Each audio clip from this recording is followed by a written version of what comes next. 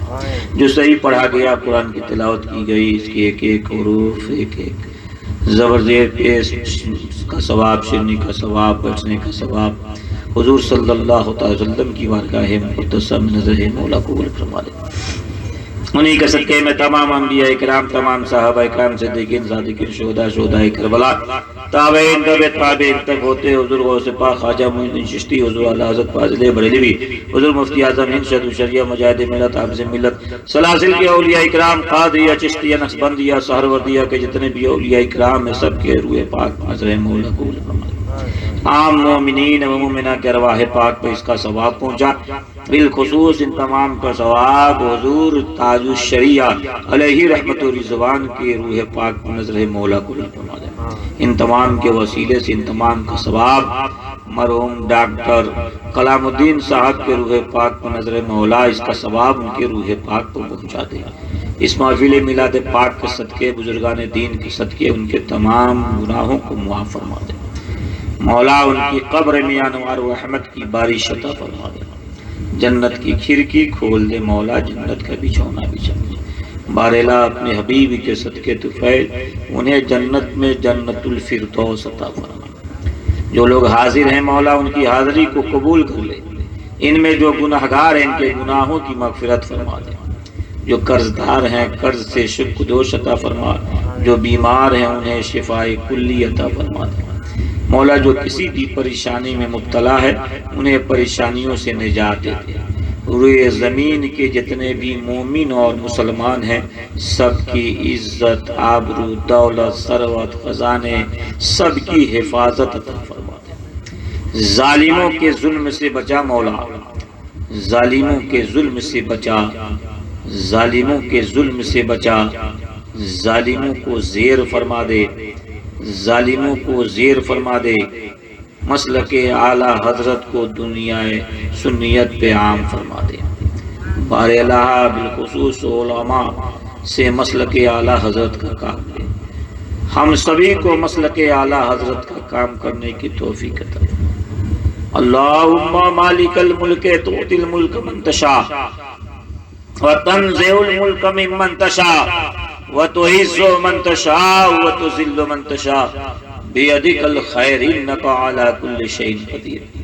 अल्लाहुम्मा सल्लि अला मुहम्मदिन व अला आलिहि व सहबिहि अजमाइन आमीन बिरहमतिका या अरहमर राहिमीन बिहक्कि ला इलाहा इल्लल्लाहु मुहम्मदुर रसूलुल्लाह। अस्सलामु अलैकुम।